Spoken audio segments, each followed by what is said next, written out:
back with the market right here on ET Now. Once again, the market sold off in the latter part of trade yesterday. Having said that, the headline number gives you comfort, and more importantly, that 1,400 crore rupees worth of FI buying yesterday after a very, very long time, that also gives you some comfort. The Nifty Bank, of course, seems to be in ship shape, given that the quarterly updates from most banks have been quite positive, and that really is reflective in the robustness that some of these banking stocks have been trading at. But let's try and understand this piece of the infighting within the Tata Group a little bit better, because yesterday you did have the Tata Group of stocks definitely take a tumble.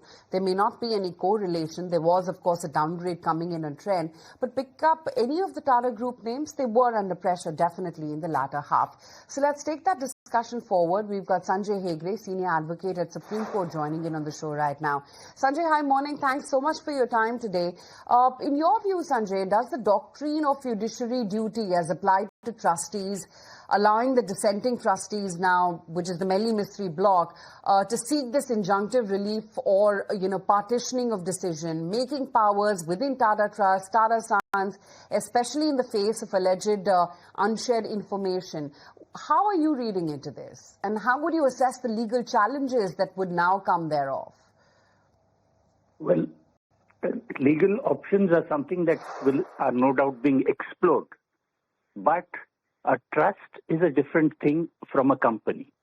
A trust is a species of obligation. The trustees hold whatever property is entrusted to them with the co-joint obligations to be spent on whatever are the objects of the trust. A trust is not a legal entity. A company, on the other hand, is a corporation which has shareholders, which is run through a board decision. There has been the Tata Trust and the Tata Sons have run in tandem for a long time. No doubt, 66% of the Tata Sons shareholding is with the trust, and the trustees are under obligations of seeing to it that the objects of their trust are achieved.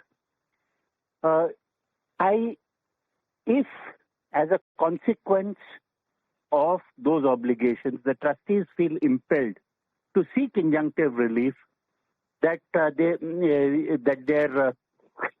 their shareholding should count on the board, then maybe a court can examine it.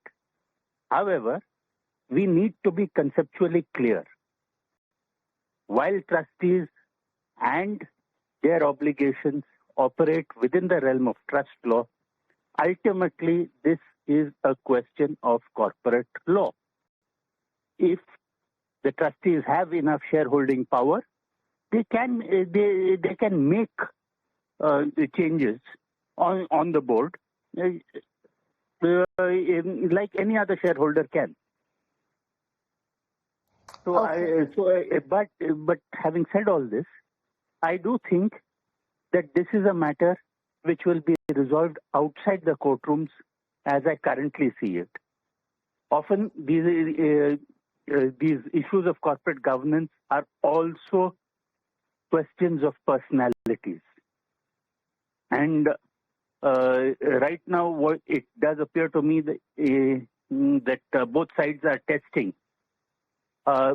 each other's positions and seeking interventions where they think that it would be helpful. Okay, so that's the take coming in. But also, Mr. Hegde, help us understand, how would you assess the legal challenges, if any, to a potential share buyback or stake dilution route being considered, especially given minority shareholder rights and taxation securities law implications, since you said that this entire matter is now a corporate law or a business law matter? What would be your take on what lies ahead, the implications if either of these routes are considered? Well, these are questions for the company to take as a company. Do they want to delist, or do they want to go on for further IPOs and things like that. All that will be considered at the board level. What would be in the best interest of the company is for the company to determine, and the trustees of the trust as shareholders will have to influence it. See, the problem out here of this tandem between the trust and the company are that there are people wearing two hats. When people wear two hats, they sometimes have to end up speaking in two tongues. There has to be, as long as things work in tandem, yes. But if you get definitional about things, then people have to pick sides. Absolutely. But Mr. Hegde, to begin with, I mean, if a trustee or a nominee is acting in a way which is contrary to what other trustees consider prudent, could that be even justifiable in court or justiciable in court or via the Supreme Court on grounds of, breach of trust, oppression, unfair prejudice remedy, even though Tata Sons is not a listed company to begin with? Yes. So if the trustees act against the objects of the trust, they can be removed. Or if there is any misfeasance, malfeasance, then that is a separate court remedy. Within the company, however, the Tata Sons, even though it is an unlisted company, all the normal laws of the company law will apply. Who are you? Are you a shareholder? Are you a director? And what is your role? You play according to that.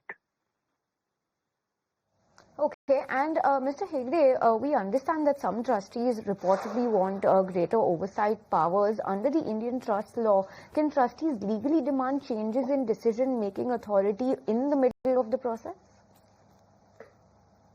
Well, they are not asking as trustees. They will be asking in their capacity as controllers of the shares. So if you have a 66% stake, if you control 66% of the company, then obviously you can ask for information. With 66% of the company, you can control the board if you are so minded. But then you go through the company law route.